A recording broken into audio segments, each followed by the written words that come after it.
Shalom and welcome to another in our series of podcasts from Temple Beth Am, a dynamic center for conservative Judaism in Los Angeles. I've lived in the neighborhood for 30 years. I have probably only been aware for less than 5 years that the site on Pico and Doheny is an oil field. I just thought it's just that nice wall that you drive by on Pico Boulevard. I have no idea what it is. So I am personally coming late to the party here, and I'm looking forward to our panelists tonight, giving us more information, history, illumination on what's going on right around the corner, even literally for some of us.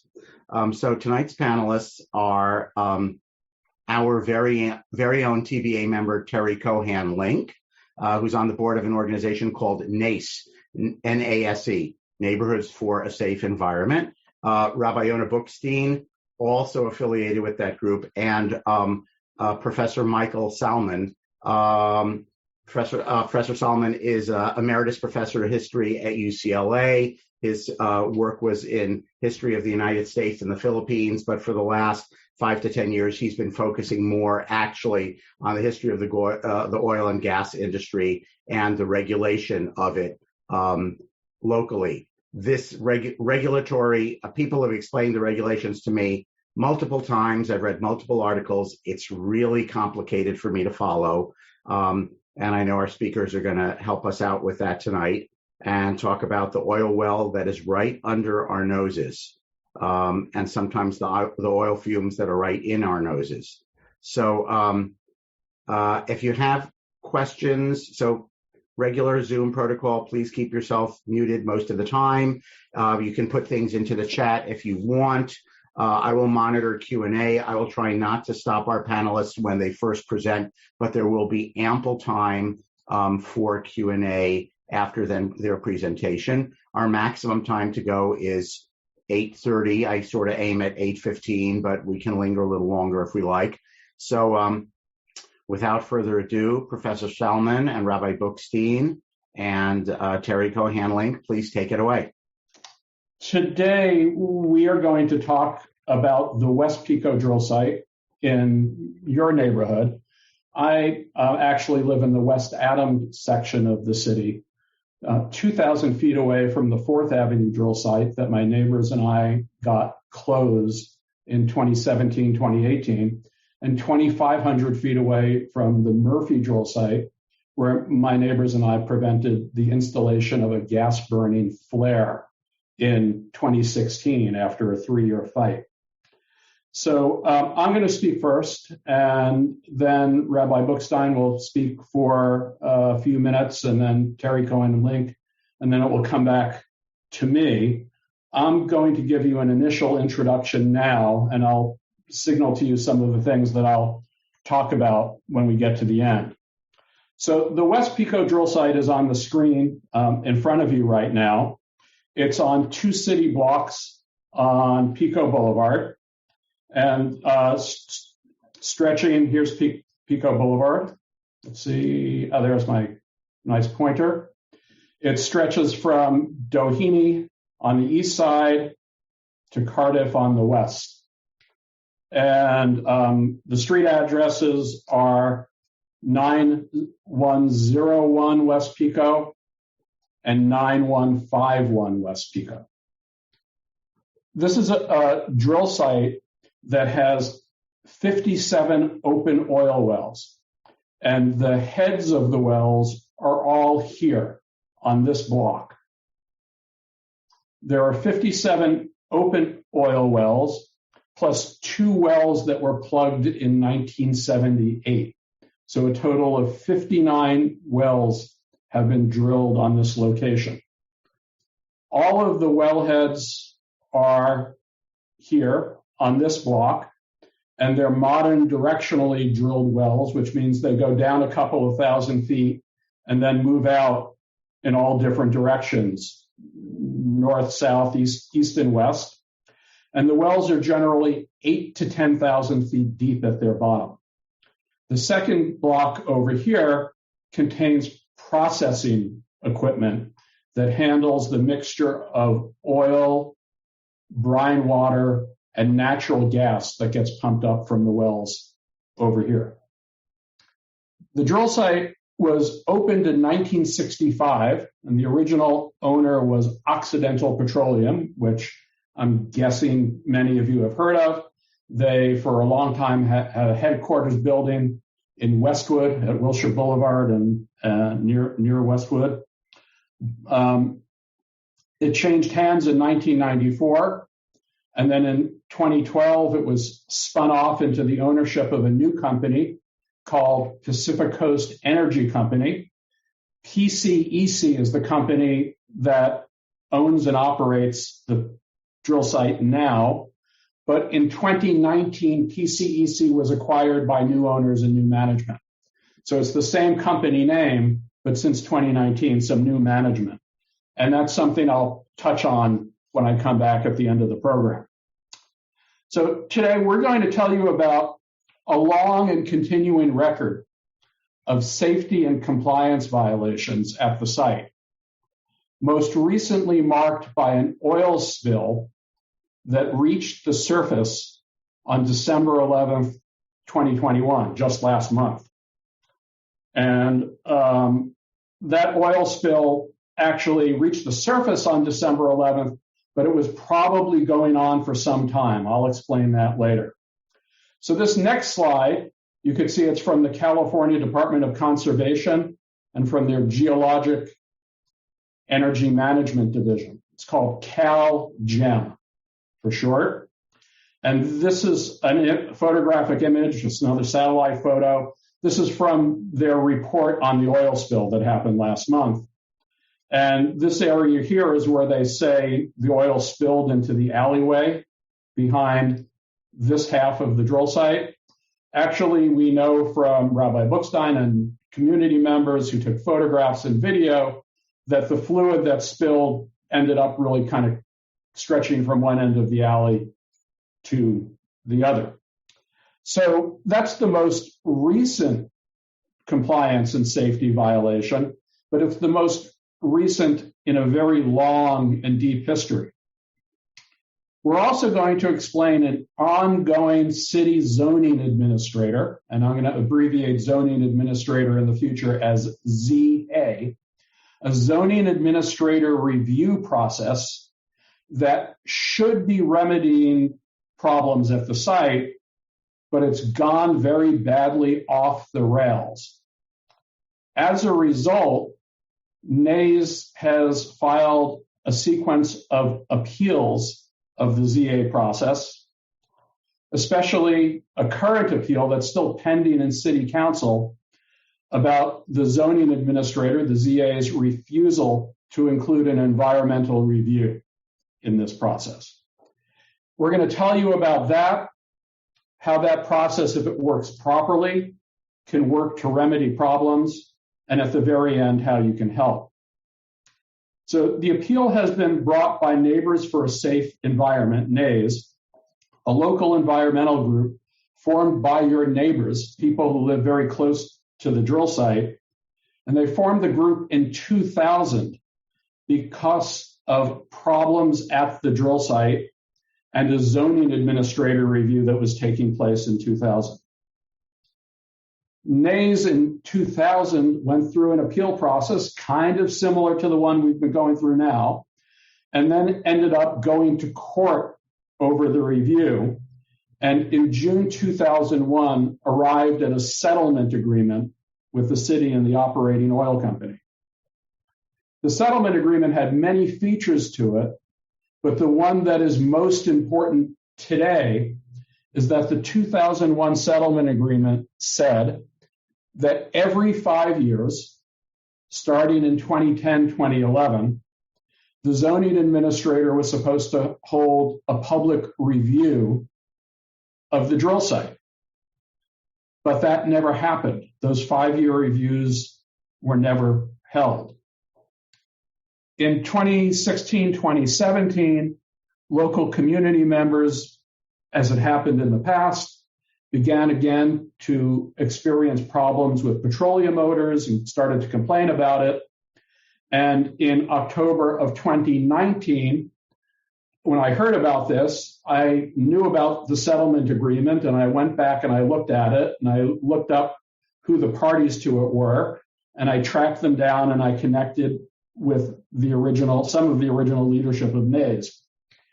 And they wrote to the city and said, remember us, we're parties to the settlement agreement with you, and you promised in the settlement agreement you'd hold these 5-year reviews, and you never held them, and there were problems at the drill site. You have to honor the settlement agreement. And that started the process in motion. On November 17th, 2019, there was an LA Times article about the city's failure to hold these reviews. And 2 days later, on November 19th, the chief zoning administrator issued an order calling for the opening of a review. Once the review was open, we went to work researching deeply the past 2 decades of operations at the site. And we found a long list of state and city safety violations, violations of state law and city code, and ZA conditions of use.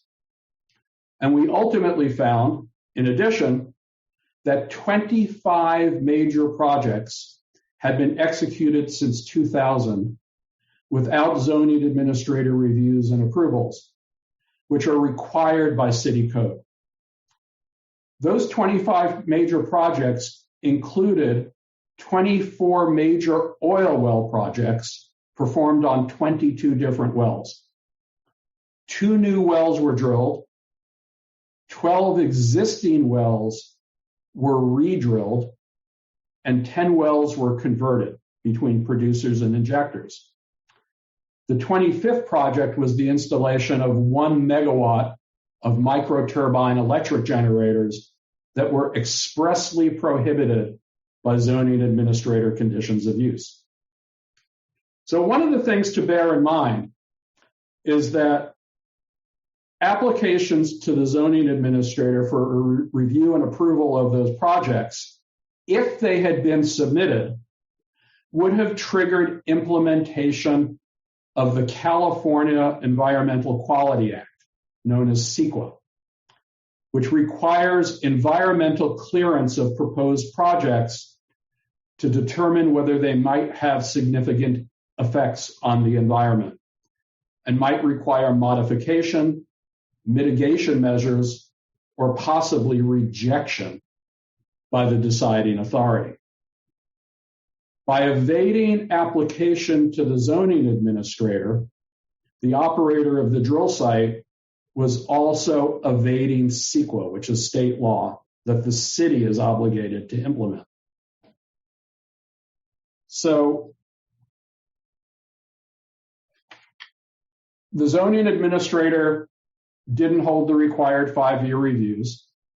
And on top of that, the city of Los Angeles, although it says in its city code and in its zoning administrator's conditional use approvals for all oil drill sites in the city, that there must be strict controls and strict compliance with all regulations, the city of Los Angeles does no general compliance inspections at all of oil drill sites. And on April 20th, 2021, the Los Angeles Times had a front page article about this. Had those reviews been done, or had the city done inspections, the city would have caught that there were these unapproved, unauthorized projects.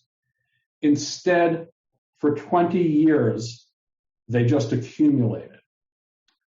So I'm going to pause now, and I'm going to turn the floor over to Rabbi Bookstein, who will tell you about his experience in this matter. And then you'll hear from Teri Cohan Link, who you know is a member of your temple. And then it will come back to me, and I'll return to tell you what happened in the zoning administrator review and what we're doing about it. So I'm going to exit screen sharing.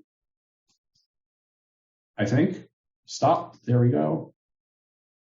And Rabbi, it's all yours. Thank you very much.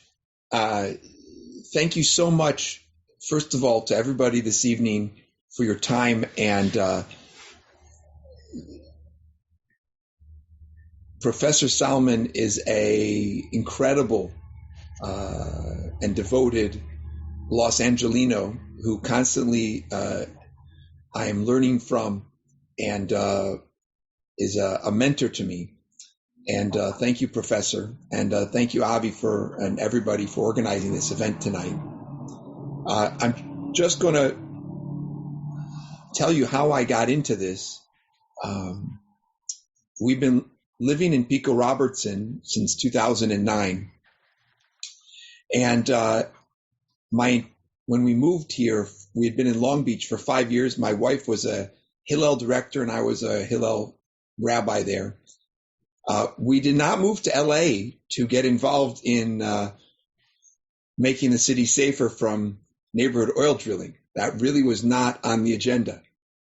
It was to work with young professionals, people who were unaffiliated, didn't really have a spiritual home. And that's what we've been doing.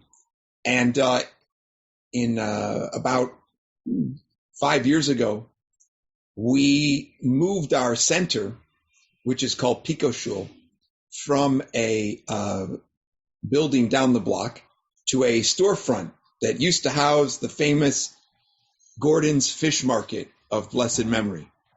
Some of you might remember that famous fish market. Well, we got the fish smell out of the fish market. But what we had not anticipated was it was replaced by a recurring odor problem, but not gefilte fish. This odor problem was petroleum. And it was coming from none other than our neighbor to the north, a 2-block oil facility. In retrospect, we probably were better off with Gordon's fish smell, but we were not savvy to what we were getting into. And then I began to look into the matter, and I found out what I could from online searches, and I connected with some folks who were concerned about this, and I ended up getting to NASE and to Professor Salman. But before I'd connected with them, I did what most citizens would do, is I called my city councilman. I said, there are days where we have to leave our facility because of smells. And my office, our Pico Shul offices, sit on top of Gordon's. We rent out office space up here too. And up there, I had to leave a couple times because of excessive oil smells. So our councilman, Paul Koritz, and I got him to agree to come to a meeting at our shul. And I also got the city petroleum administrator, Udwak, to come. Now, I knew Udwak because I'd met him at APAC a few years prior, and he's also a Long Beach guy with his kids although he's not Jewish, he sends his kids to the JCC at the Long Beach JCC, at the Alpert JCC. Anyway, we had them for separate meetings with members of our shul where they could express their concern and ask questions. From those meetings, I really thought that the city and the city councilman and his office were really on our side.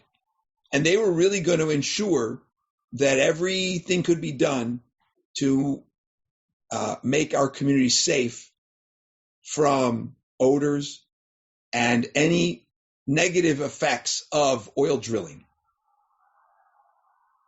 I was sorely mistaken, because the more we looked into it and the more we got involved, I realized that the reason we are in such a poor situation is specifically because of the city's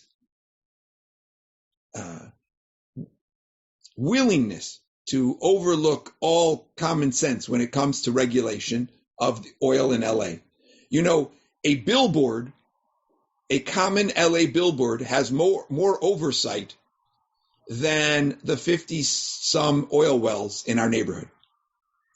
If you own a rental property in LA, chances are it is under more scrutiny by the city than the 57 oil wells in our neighborhood. And while, Mr. Koretz, Councilman Koretz, who has gone to bat for our community on important issues like anti-Semitism and so forth, we unfortunately could not get him to go to bat for us on this matter. And we tried very hard. I used all my rabbinical training to try to engage him to become an advocate for our community, to stand with us for a very simple ask. And this ask, I formed this idea through the wisdom of people who know a lot more than me. Very simple ask. We want annual inspections of the oil well. And we want air monitoring, not just once every 20 years, but 24/7 air monitoring. So God forbid, if anything should happen, the authorities, the fire department, and emergency services can be notified right away.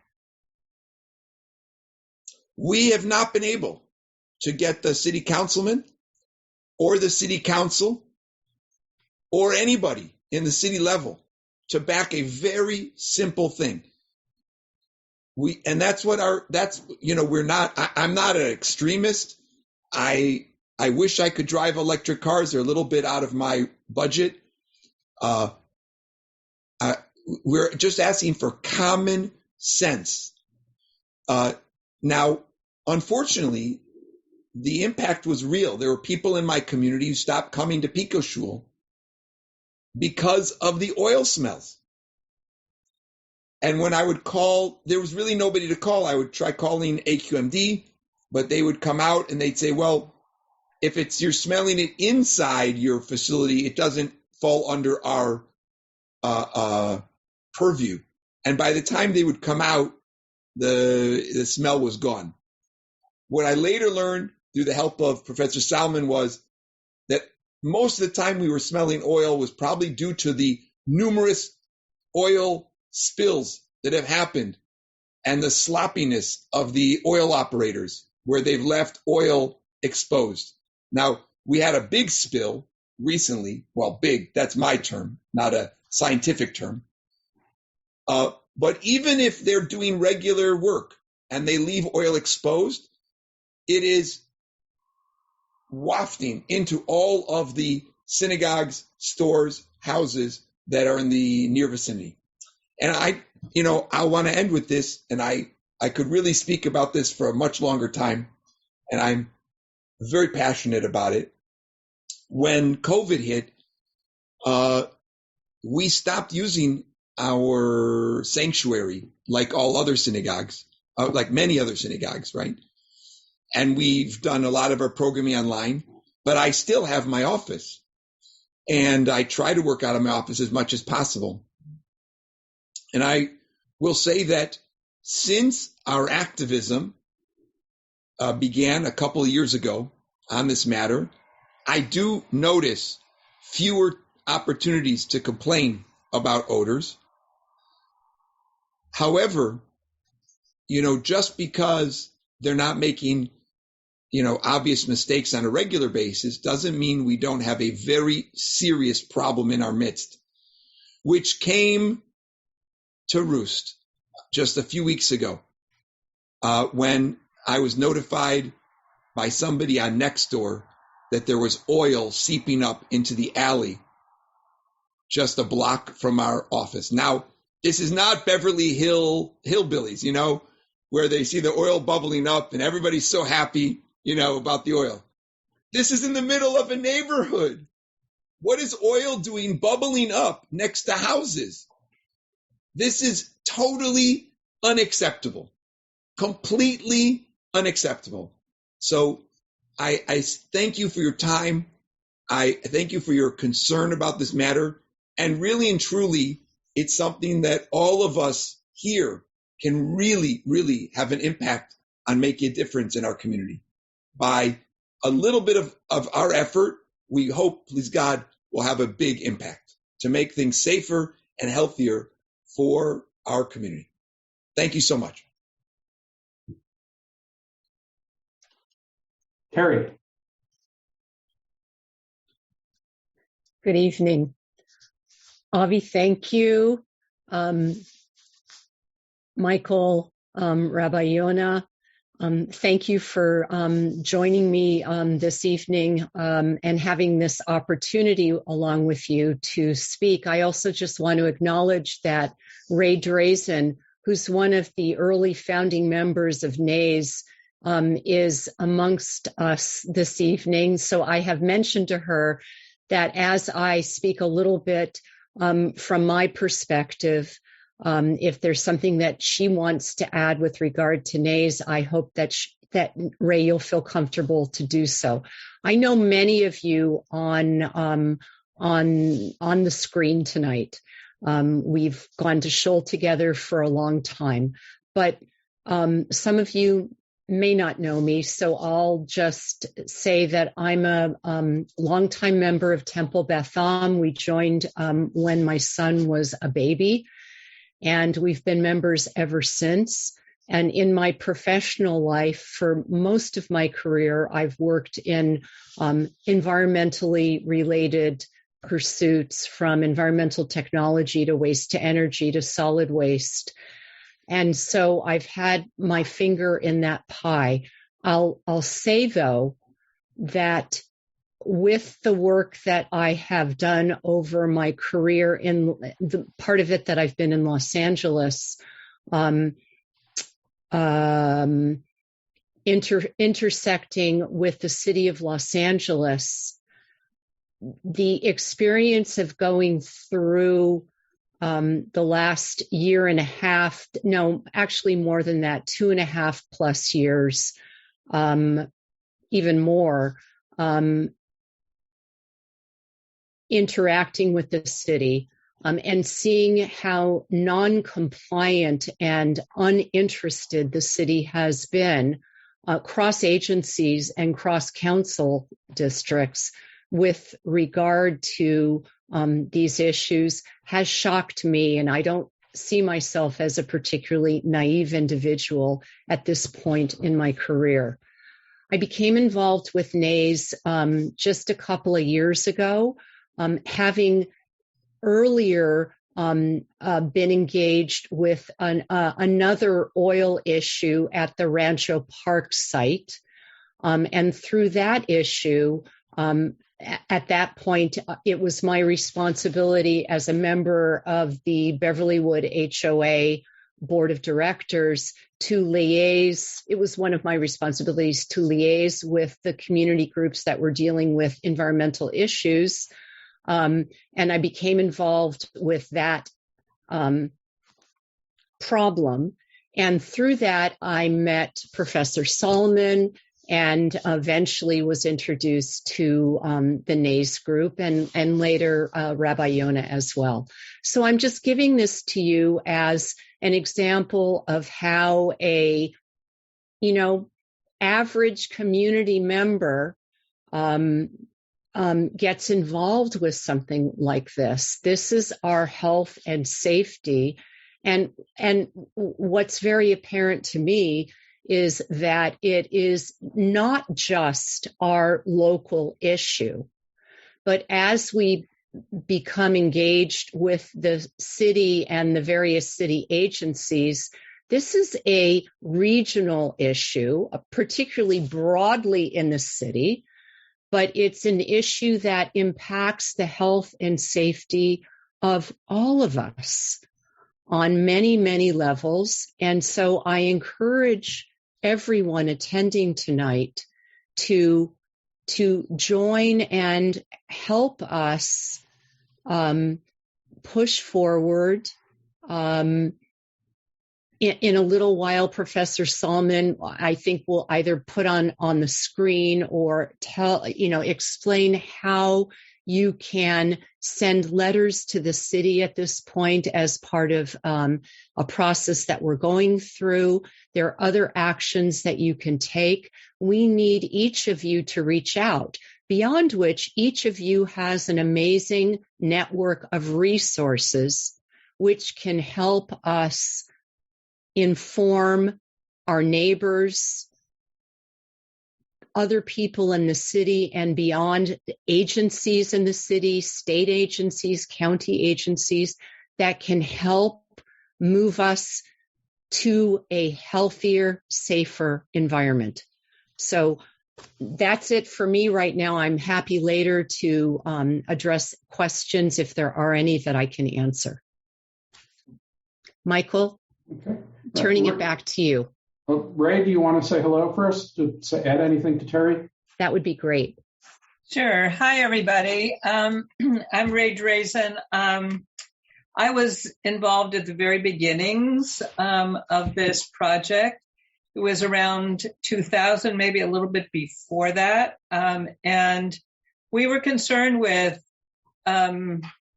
smells, but mostly I was concerned more with the environment and the air quality. I'm a scientist. I have a PhD in microbiology, and I've always been interested in environmental things. And it was very clear that if you're smelling something in that area, there's a good chance that there are volatile substances that are being released that are dangerous to the people around there. And so we became, I and a group of people got together and we started NASE, Neighbors for a Safe Environment. During the early years, we had the children at Hillel Hebrew Academy on the streets with placards, and we had people from television stations covering it, and there were very interesting instances that happened around that time, and I was sharing that with Teri today. The company that owned that site at that time was Brightburn Energy, and they were not at all receptive to working with the neighbors and to try to make it a safer place. They even went to the extreme of buying almost all the properties on Oakhurst between Pico and I guess it's Whitworth, and installed their workers in those residences so that there wouldn't be complaints from the neighbors in that area. In fact, one of the people who was involved in NASE at the very beginning lived right on the corner of Oakhurst and that alley where the oil facility is. And she was the one that basically started alerting everybody that there's something going on there that should not be, and we need to protect the neighborhood. And she consequently moved away. And during that time, the oil company bought all those properties, instilled their employees there, and basically ensured that there would be no more complaints. So it was a pretty grim situation at that time. Getting that settlement in 2001 was an amazing thing. It was also very odd because what the judge was most upset about, not so much the air quality, he was upset about the noise, that this facility was working day and night and that people in the neighborhood shouldn't have to be disturbed. But, as you'll hear later on, the settlement really started things going, and we, as our initial group, kind of, I guess we have to say, sort of dropped the ball because we thought things were going to be handled. After that, we all sort of went on our own ways, and then thanks to to Michael Salman, the whole thing started getting back together again. And we're working for a situation that has been a disaster for this community for now 20 years. So I'm glad to see that this is now in the forefront again, and that we're hopefully going to be able to get it resolved so that this neighborhood is going to be safe. Thanks. So Michael, I just want to jump in for a second. If it's okay with you, and if you want me to wait till later, that's all right also. I have a few very basic questions for clarification, which I want to address, which I'm wondering if you'd be willing to take before you talk about the specifics of the appeals process and the back and forth where things are at right now with this drilling site. And the oil spill. So if it's about the spill or the review process, no. I'll get to that. If it's something else, go ahead. More basic. Some basic questions. Okay. Go ahead. Number one, I don't mean this as a dumb question. Why is there a smell? By which I mean, is that an indication that there is some poor process going on? Or is it inevitable that if your office is within 100 feet of an oil field, sometimes there will be a smell, which might mean that oil fields should not be in residential neighborhoods at all? So question one about that. Okay, so the answer is it's both. If there is an odor, it means that something has gone wrong at the facility. Thank you. It's supposed to be a completely closed loop system with virtually no emissions. So if there are emissions, it means that a seal or a tank cover has gone bad, or something has sprung a leak, or during maintenance when you have to open things up necessarily, when there are unavoidably going to be some odors, things get spilled and not cleaned up. So that helps to explain that during maintenance, you do have to open things up. So there are times where if there's an oil drill site with oil wells, it's unavoidable that on some occasions there are going to be odors. But if it becomes not just a rare occasion when they're doing work, but it happens more often to the point of maybe even being chronic while they're just pumping oil and not doing maintenance on anything, that's a sign that there's a problem with equipment or maintenance or abiding by regulations. The city regulations and the regulations of the South Coast Air Quality Management District, which is a state agency that just has a regional territory, are, at least on paper, pretty strict about how everything is supposed to be sealed. There aren't supposed to be any odors or fumes. That's the answer to your, I think that's the answer to your question. Great. Thank you. Okay, another question. So you've said that your impression is that there's been very poor city scrutiny of this oil well. This oil field, is it your impression that this oil field is different, or that the city in general doesn't? Equal opportunity negligence. Okay. But the West Pico case is in some ways an extreme example. Okay. Because of the very large number of unapproved major projects. And the West Pico case is a very peculiar example in another way. Because of the project that was conducted in 2000, and because of the settlement agreement, the West Pico drill site has often been pointed to by various people in and outside of city government as being the most protected drill site in the city. And on paper, maybe it is, but in reality, it's not, because the city is doing no general compliance inspections and didn't hold the required reviews.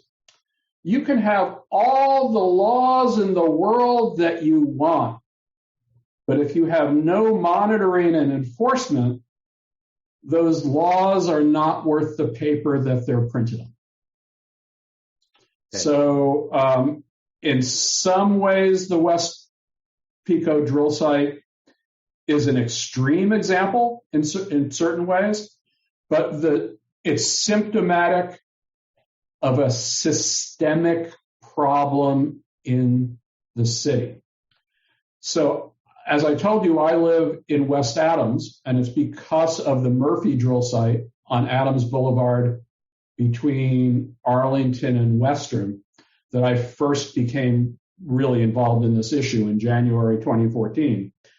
And West Adams is changing in ridiculous ways now, but I moved here because it's a multiracial, multi-ethnic, multi-class neighborhood. And no offense to you all, but it's my favorite place to live in the city. I've been here since 1990. I love it. And there's no additional negligence here. The city is, the city has some problems of ethnic, racial, and social disparity and how it handles many things. But when it comes to negligence at oil drill sites, you got to give it its props. The city is an equal opportunity neglector. Okay, so I have one more basic question as a follow-up to that. Is there an obvious or less obvious reason for that? By which I mean, if there's more regulation and scrutiny of billboards or housing changes than of oil well drilling, is that because the city doesn't have... Can we come back to that after I talk about everything else? Because a lot of the things I'm going to talk about will provide more of a context for discussing that. Thanks. So let me go back to where I left off. In November of 2019, NASE forced the city to finally call a zoning administrator review of the drill site. And one little bit of information that I should have given you before is that in the city of Los Angeles, the bulk of the regulatory code and regulatory authority over the oil industry is in the zoning code. And the zoning code is implemented mainly by the zoning administrator in the Department of City Planning. So in November of 2019, NASE said, remember us, we're parties to the settlement agreement, and so are you, so is City Council, you have to do these reviews. And that review was called.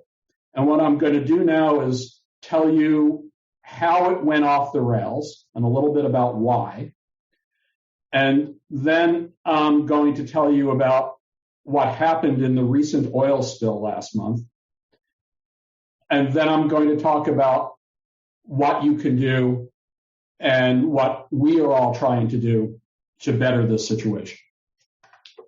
So in the months after November of 2019, when the zoning administrator the chief zoning administrator sent her public letter to the oil company operating the site, telling them there's going to be a review, NASE and the Pico Robertson Health and Safety Coalition that the rabbi started, and the Soro Neighborhood Council, and numerous community members started to write to the zoning administrator and to Mr. Koretz and to the city petroleum administrator and others, asking for, among other things, that the city should do a one-time comprehensive compliance inspection of the drill site before the zoning administrator starts the review.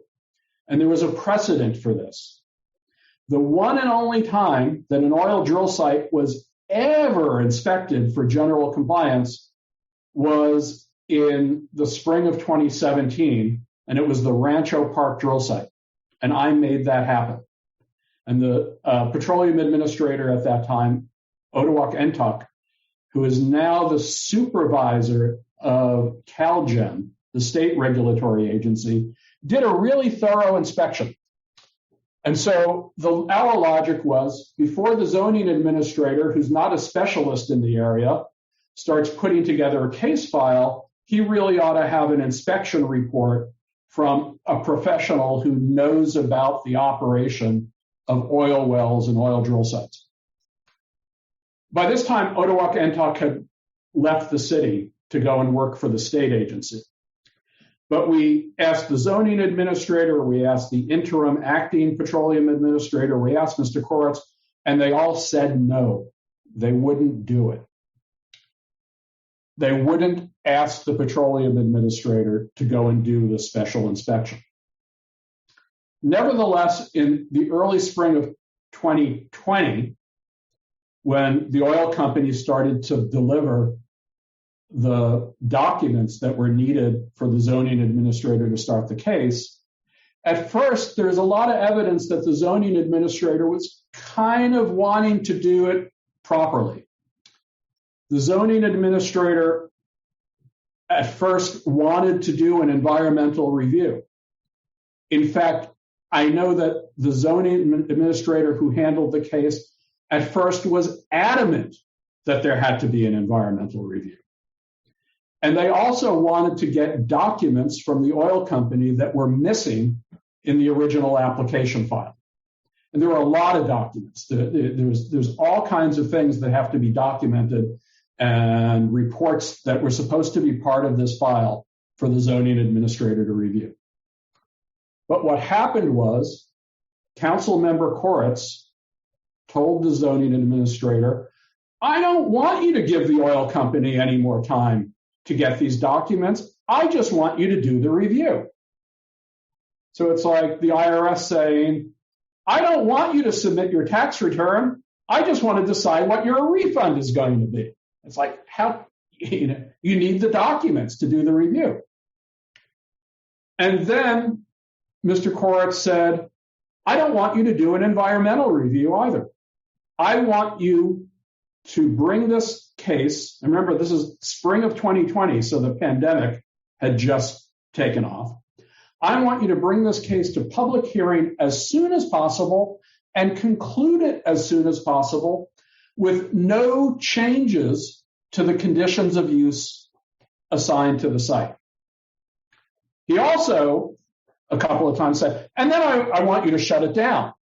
But it's like, all right, it's like the district attorney saying, I want this person executed for murder, but I don't want the police to do an investigation. It's like, well, what are you going to go to trial with?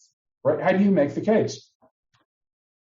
So in mid-May, the zoning administrator did what Council Member Koretz was telling the planning department to do.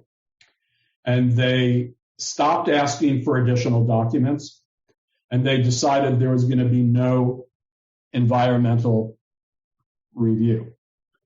And that's when things went off the rails and off the deep end.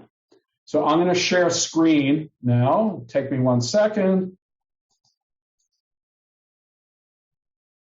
And what I am showing you now is the first page of the ruling. It's called a determination letter that the zoning administrator issued a year later on June 2nd, 2021. And in a moment, I'm going to show you two blow-ups of it that focus in on the parts I want you to see. As the case progressed in this fast-track whitewash way, without the necessary documents and without the environmental review that's really required by the state CEQA law, the associate zoning administrator who was handling the case was kind of allowed himself to be put in the very awful position of having to defend and explain what he was doing, which he obviously knew was wrong, because before the middle half of May, he was adamant that there should be an environmental review. And now he was like, well, now all the reasons why we're not doing it and it's not called for. I think everybody on here is old enough to remember Watergate. Well, there's a couple of phrases associated with Watergate. One is Richard Nixon saying, well, if the president does it, it's not illegal. But the other famous phrase is, the cover-up is worse than the crime. The order not to collect the documents and not to do an environmental review forced the zoning administrator into saying ever more absurd and self-contradictory and ridiculous things to explain what he was doing. And it culminated in his decision issued on June 2nd, 2021. So I'm going to go to the next screen, which is going to, sorry. Hit the wrong button. I am going to the next screen, which is going to, there we go. It's going to highlight this one part here. So all zoning administrator rulings are like this. Here's the name of the vice president of the oil company. There's the case number, the address, what zone it's in, the council district it's in. And then over here is where they enter what the environmental clearance is. CEQA, California Environmental Quality Act. And then there's a case number. And after the case number, there's this suffix. And the suffix tells you whether it's a categorical exemption, a negative declaration, meaning they looked into it and they don't think there's any significant effect on the environment, a mitigated negative declaration, which means that they found possible significant effects on the environment, but they're going to be substantially reduced by mitigation measures, or last, an EIR, a full environmental impact report. As you can see here, the suffix is CE, categorical exemption. And so the very first line is, this is pretty standard in just about all modern zoning administrator rulings, pursuant to the California Environmental Quality Act, which is state law, I hereby determine that the project is exempt from CEQA, meaning no environmental review. Now, the bottom of the page, there's another passage that was highlighted, and here it is blown up real big for you to see. This is the beginning. This is the operative part of the ZA's own ruling on the whole case. I hereby determine, based upon the whole of the administrative record, that the conditions of approval of determination from the 2000 case have been and are being substantially complied with, though necessary inspections of the facility by government agencies will continue to ensure continued compliance. So there's two things about this that you need to know. One of them you already know, but I'm going to point it out to you. This is kind of ironic, though necessary inspections will continue. The city doesn't do any general compliance inspections. Something can't continue if it doesn't exist in the first place. But the first part of this sentence is actually even worse, because on page 24 of the zoning administrator's determination, there's this section here, the staff review of compliance with conditions. And what that's telling you is that staff members from the zoning administrator's office looked at the documents that they had in the file and listened to the testimony, and they wrote up what they found. So now I'm going to blow that up. And so after listening to the public testimony and a thorough review of the material, it was concluded that the operator failed to comply with the condition of the settlement agreement. The 5-year reviews didn't happen. And then this is a gross undercount, didn't comply with two conditions of the zoning administrator's grant. That's the zoning administrator's ruling from 2000. But this part here that's kind of in orange, this is the kicker. It was also concluded that the operator completed numerous projects on the drill site which were not authorized as part of the modernization of the drill site or the municipal code. The modernization of the drill site, that's a reference to the ZA approval from 2000. It's saying the operator completed numerous projects for which the operator did not have necessary approvals. Just like the textbook definition of the word "dough" in the dictionary is a picture of Homer Simpson, the textbook definition of noncompliance is completing numerous projects that you didn't have approval to do in the first place. Remember what the first page said? Zoning administrator finds that they're in substantial compliance. The zoning administrator said, first, these other projects, they didn't happen. And then he said, well, they actually had approvals for all of them. But we had thoroughly documented that they didn't have approvals. And not only that, the oil company itself had submitted a letter to the zoning administrator in June of 2020, 1 year before this ruling, in which the oil company admitted that all of these 25 projects, 24 of them on oil wells, and the 25th, the installation of the microturbines, had been executed without applications to the zoning administrator, despite clear legal requirement in city code. The oil company admitted it.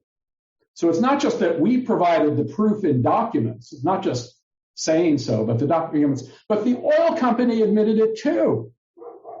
And the zoning administrator was so pressed to just close the case that he refused to look at it. Because if he did, he couldn't have followed Paul Koritz's requests. So when the zoning administrator issued that ruling, NASE filed an appeal. And the first stop is to the West Los Angeles Area Planning Commission. And at the Area Planning Commission meeting, the zoning administrator outdid himself in making the cover-up worse than the crime. He said incredibly false and ridiculous things. And on top of that, the Area Planning Commission, probably in part because they don't really have the expertise to handle this, probably in part because they just wanted the hot potato off of their lap, they, I would say, inadvertently committed more errors and more CEQA violations. And so the next step after that was NASE appealed to City Council. And the restriction is that when you appeal to City Council, it has to be about the environmental clearance only. It's necessary to exhaust all of these opportunities for administrative appeal before one can even consider taking the matter to court. If you go to court without having exhausted an administrative appeal opportunity, the judge will kick you out instantly. So where the case is now is that there is an appeal, an extremely strong appeal, pending at City Council. It originally had Michael, a hearing.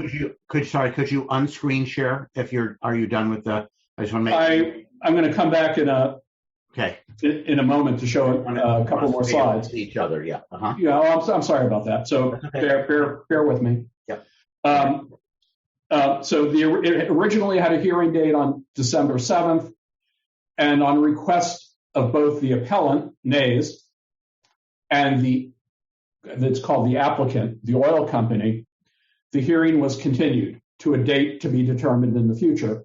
And the oil company is asking for a continuance until the end of February or March. It's probably going to take a little bit of time. And that's okay. We don't have a problem with that. So I'm now going to explain the oil spill a little more, and then I'll come back to talk about what you can do and the context for understanding the appeal and how things can change. So the oil spill emanated on the surface of the alleyway north of the drill site on Saturday night, December 11th, 2021. And the oil company found out about it just before 8 o'clock, and within an hour or two had cleanup crews. And on Monday, after I contacted a bunch of regulatory agencies, the LA Fire Department, which contacted the LA County Fire Department, and CalGEM, direct to the supervisor of CalGEM, Ottawa Gentag. Inspectors from all three of those agencies were on the site on Monday. And here's what they found out. Early on Sunday morning, the crew that maintains the oil drill site pulled this piece of equipment out of a pipeline. They did it early Sunday morning, which I think indicates they knew it was there. This is a thing that's called a slip blind, and sometimes it's called a paddle blind. Think of it, it's a little bit like a paddleball racket. It's got this round part, and then it's got a handle here. And it's a device that is manufactured to put in between two sections of pipeline. Oops. Show you this slide here. This is from a manufacturer, and you can see there's different versions of these slip blinds or paddle blinds. And here's an illustration of one put in place. This flange is part of a pipeline that goes that way. This flange is part of a pipeline that goes that way. You unbolt it. You take out the gasket between the two halves. You drop in the slip blind, and this nice handle is exposed, and you bolt it together. But slip blinds are only supposed to be used while you're doing repairs or maintenance. They're for temporary installation to isolate a section of pipeline so that you can work on it without any fluid or gas inside of it. It's not the way that you permanently close off a pipeline. What happened at the West Pico drill site is that approximately 20 years ago, a section of pipeline internal to the drill site was made inactive, permanently inactive. The law says you're supposed to disconnect it and then either remove it entirely or clean it of fluids, fill it with an inert substance like concrete, and seal both ends. But they didn't do any of that. Instead, they inserted this slip blind and left it there, which is illegal. And the reason why it's illegal is that the fluid in that pipeline has corrosive elements. And this slip blind is not coated with anything to protect it. So over the years, it corroded, and it allowed fluid, including petroleum, to pass through into the inactive pipeline, which then corroded and leaked and caused the spill. So, first of all, CalGEM sent out an inspector and wrote a report about it. And then the inspector issued, as you can see, a notice of violation on December 14th, addressed to the vice president of the oil company. And you can see it's about the spill. And the notice of violation referred to several passages of state code, including this one here that says out-of-service production facilities shall have fluids purged and shall be disconnected from any pipelines and any other in-service equipment. They didn't disconnect it. And pipelines associated with out-of-service tanks and pressure vessels shall be removed or flush-filled with an inert fluid and blinded, which means permanently closed. But they didn't do it. They did this instead. And so this part leaked, and then the pipeline underground leaked. Michael, On December 11th. Michael, I just want you to fast forward a little bit if you could. Oh, yeah. I'm close to the end. Thanks. So on December 11th, fluid with petroleum started to come up into the alley from a pipeline that's underground and under the facility over here. If you think about it, if you start to leak a fluid underground, it's not going to start to rise up to the surface until you've saturated the ground and you start to build up pressure that forces the fluid up against the pull of gravity and the absorbency of the soil going down. So the amount of fluid that went into the alleyway was relatively small, but a larger amount went out underground. And CalGEM's notice of violation includes an order that the subsurface spill has to be cleaned up. We're working on making sure that the state agencies that monitor those kinds of cleanups supervise that project. And we're also working on making sure that CalGEM and other state agencies review the past 20 years of pipeline permits, spill prevention plans, and pipeline management plans that never showed the out-of-service pipeline, even though they're legally required to show it, and that also called for the oil company to do regular inspections and keep their equipment in good repair. So remember the handle on the paddle blind? For 20 years, that was sticking out of the pipeline. It should have been a red flag to the operator that something was wrong. It's another violation that for 20 years they didn't do anything about it. So now I'm going to return to what you can do. There's a couple of things that you can do. And the first and the easiest is to send a public comment to City Council about NASE's appeal, which is pending, waiting to be heard by City Council. And the way to do it is to use the council file system, which is very easy to use. You can find it by Googling council files. It'll be the first result that you get.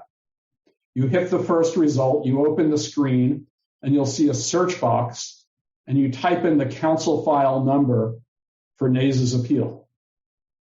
And then on the right side, you'll see a list of cases, and the top one will have this case number, and it'll be a link. You click that link, and then this screen here will open up. And this is what you want to get to. It'll say new on it. The red circle is mine. You click on this right here, and it will give you instructions on how to write and upload a public comment. It's really easy. If you want to, you could write it on your word processor and then cut and paste it in, or you could write it and save it as a Word or PDF document and upload the file. It's really easy to do. The second thing you can do is make sure that you're registered to vote, because 2022 is an election year. 9 members of the 15-member city council are running for something. 6 of them are running for re-election to city council. 2 are running for mayor. And one of them, Mr. Koretz, is running for city controller. Mr. Koretz is term limited out of his council district 5 seat. There are 6 candidates running to succeed him as the council member for council district 5. And all 6 of them have issued a joint press release supporting NASE's appeal. And that's on file with city council. The Beverly Press wrote an article about it. 3 of the candidates for controller have also issued a joint press release supporting NASE's appeal. So what you can do is vote. The first elections are the primary elections in June 2022, less than 6 months away. And if you really want to be a powerful citizen, don't wait to vote. Contact the candidates now. You can contact all of them, or you can just contact the ones that you like and tell them that this issue is important to you. Here's a very important lesson in politics. Voters are really important, but they're never more important than in the long run up to an election. They're more important then than on election day, because in that long run up, that's when candidates need to find out what voters want, and politicians try to get votes by doing what they think their electors want them to do. The people running for these offices may not hold the offices yet, but that doesn't mean that they're powerless, and it doesn't mean that their public statements aren't heard by the already sitting members of City Council who are going to hear NASE's appeal. If NASE wins its appeal, and I think it will, and we won't have to go to court, then the case will be sent back for environmental review, and then the ZA will have to look at it afresh and hold a public hearing, and the result of it should be a really strong smack in the face to the oil company for all of its violations, a slew of new safety and mitigation measures, including inspection and enforcement, and there should be an order that at least some of the wells at the site have to be plugged.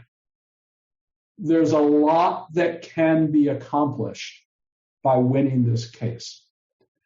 And if you think about it, the fact that all 6 candidates running for the CD5 seat have endorsed the appeal, that's an indicator that we have a lot of force and momentum behind us because we've done our homework at every stage, and we don't make things up, and we document everything.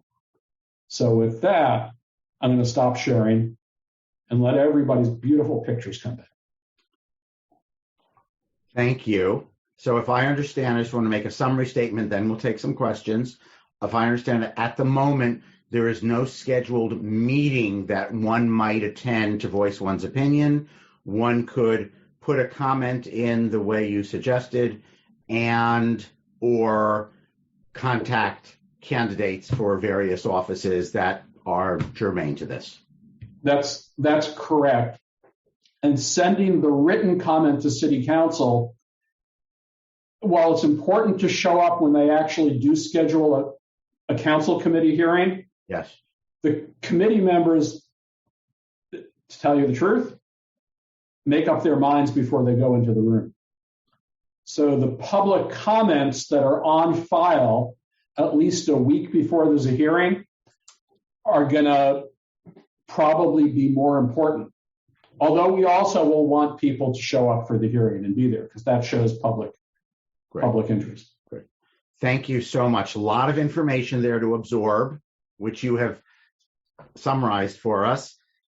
We have some time. If you have a question, you can either electronically raise your hand or physically wave your hand, and I will call on you. Matt, you had a question.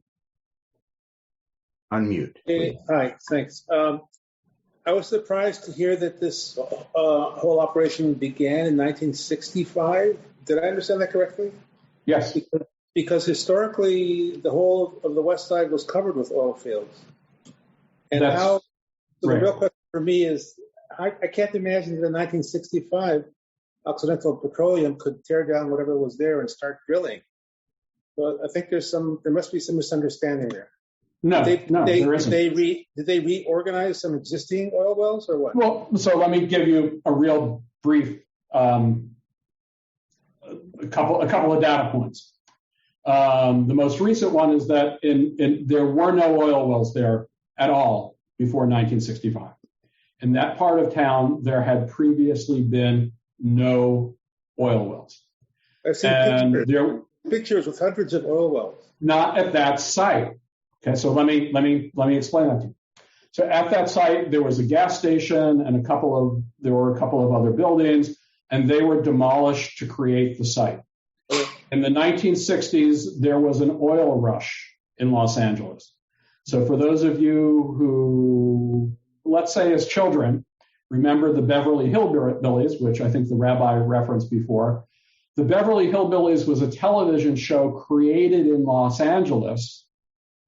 And supposedly the oil was in God knows where, Texas, Oklahoma, hillbillies.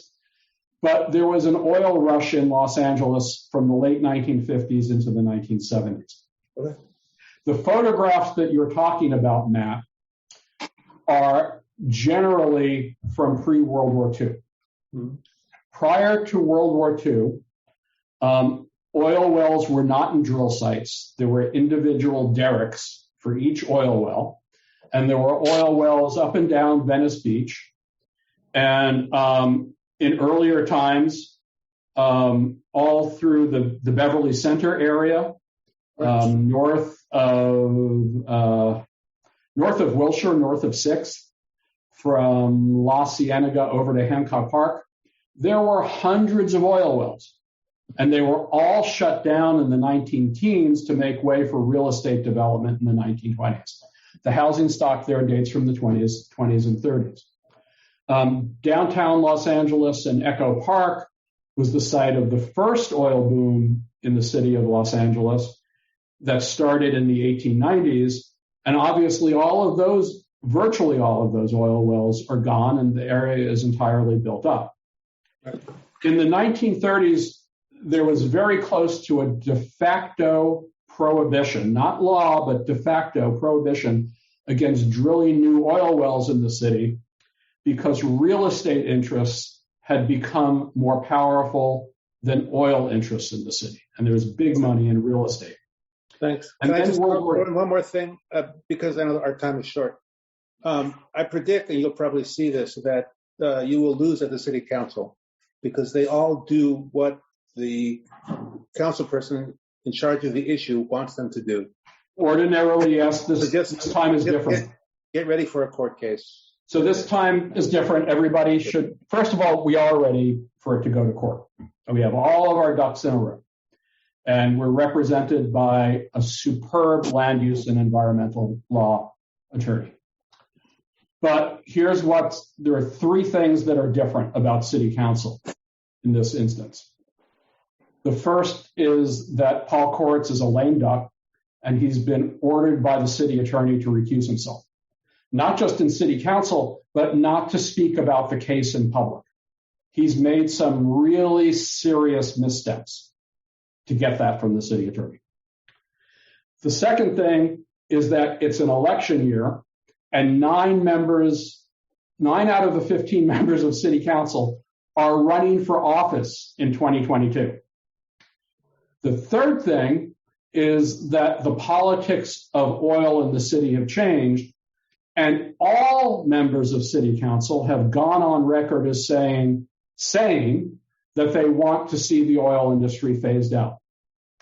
If they don't support NASE's appeal, they are undercutting millions of dollars that they've appropriated for studies. And it gets even more pointed than that. In the zoning administrator's response to NASE's appeal, the zoning administrator normalizes the presence of oil wells next to residences. And that's handing the oil industry a multi-billion-dollar gift if the city actually does go through with a phase-out plan. Because the administrative record that would be looked at when the oil industry litigates against the city would show the city saying it's normal to have oil wells in your neighborhood. So this time is different. We have a few aces in the hole that ordinarily don't exist when cases go to city council. Thank you. Other questions? I don't think you answered my question, which was, why do you think the city does so little oversight in this area? Is that because of financial interests? Is it because of a lack of sophistication and competence in the face of a more sophisticated and competent oil industry, which is harder to deal with than the billboard industry, or what other reason? So these days, it's not about financial interests.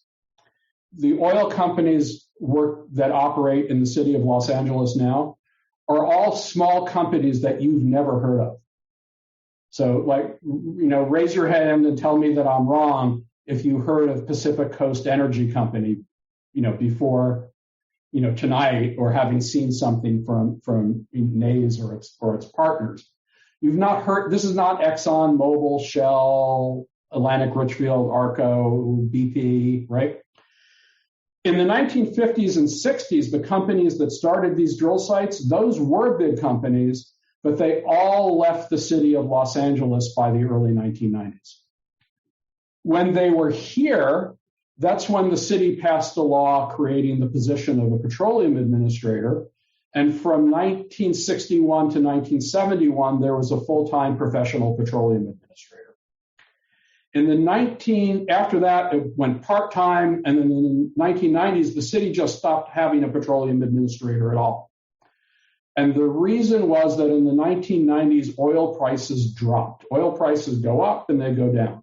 And in the 1990s, they dropped so low that everybody thought all of the oil drill sites in LA City and LA County were going to close up because it was uneconomic for the companies to do business. And then, of course, 2001, prices shot up and bigger companies, not huge companies, but one level up, came in and bought the sites and revived production. What went on was the city had no expertise. The city was concerned about energy independence. They wanted the tax base. It wasn't about money from the oil companies. It was just like any business, is good business. And then they were afraid. City council people, city attorneys, zoning administrator, they were just afraid of getting into a fight with oil companies, even small ones, because they are scared, because they didn't know what they were doing. And things kind of progressively got worse and even more neglected than they had been before. It's not money. A lot of people immediately think oil companies, they must be paying everybody off. That's not it. That's not it. So there's one more layer to this. Members of city council don't know much about this. The zoning administrator doesn't know much about this, but they think you all know less and that they can tell you anything and that whatever they tell you, you'll believe. And so that, we're going to shut them all down. Just, we're going to do this, we're going to do that. And, these things, they don't happen. So to make stuff happen requires knowing the law, knowing the technology, knowing the science, knowing the history of the sites and the operators, and it takes being tenacious and learning how permitting systems work, how administrative rulemaking works, and basically cornering people. There's a nicer way of putting it. It's about changing the menu and making the items on the menu look a certain way so that the city council people or the zoning administrator will choose the heart-healthy option on the menu. It's making it so that they think it's in their own interests to do the right thing. Given the recent politics of oil in the city, and given that 2022 is an election year, there's a pretty powerful incentive for members of city council to want to be seen on the right side of this. It could hurt them really badly. Or think of it this way.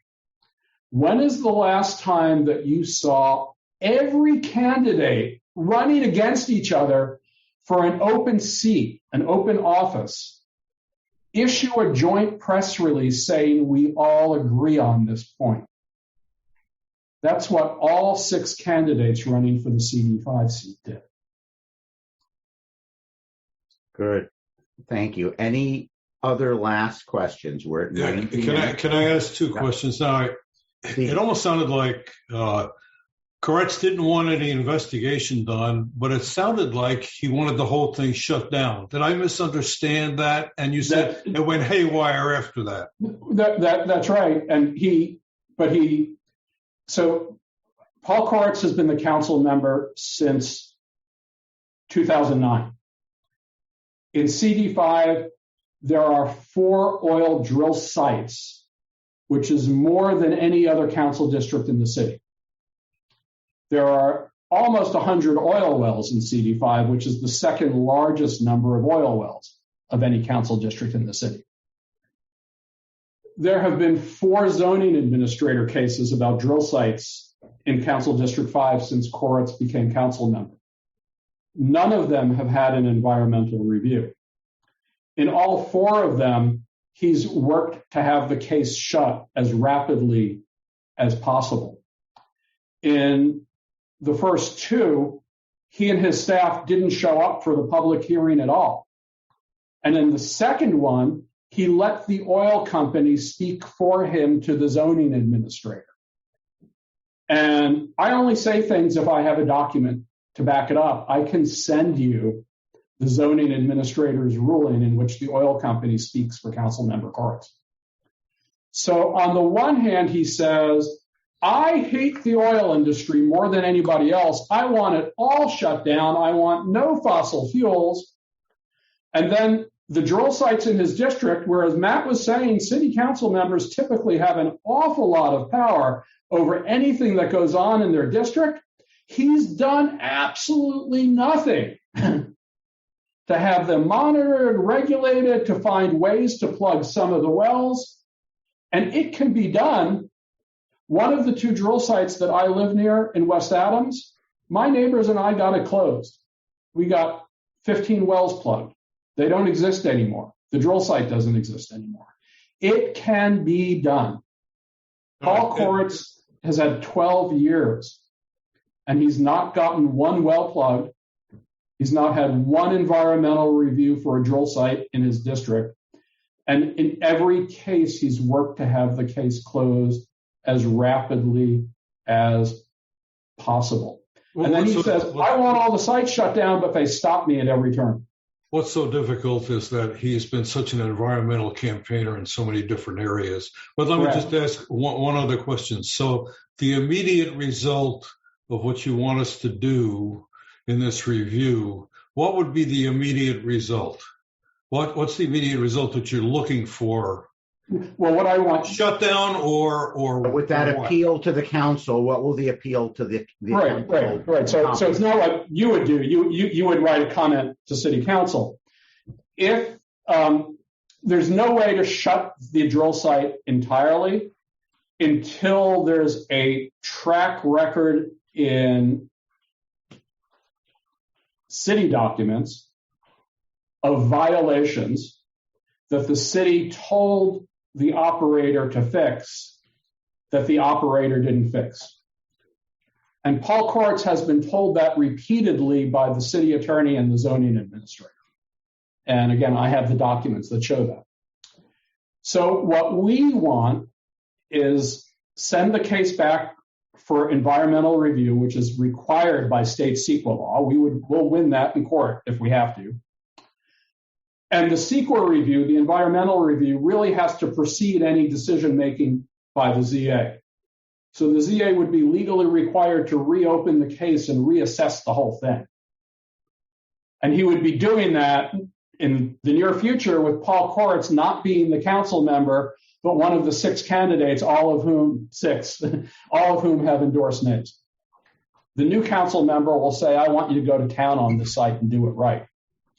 And then they would document every error, every violation, every safety hazard, every corner cut, issue an order to correct it, assign new conditions and new mitigation measures to keep people safer, like inspections, enforcement, 24/7 emissions monitoring. And there's also a strong argument, NASE has requested this, to get some of the wells at the site plugged now. It legally is not possible to get them all plugged right now, but it's very possible to get at least 16 plugged. I could get into details about that, but that's what we're doing. And then the ground would be set that if the oil company continues to engage in violations, the next review could be a nuisance abatement revocation review that can take away their conditional use permit. But you can't do it without the predicate. Teri.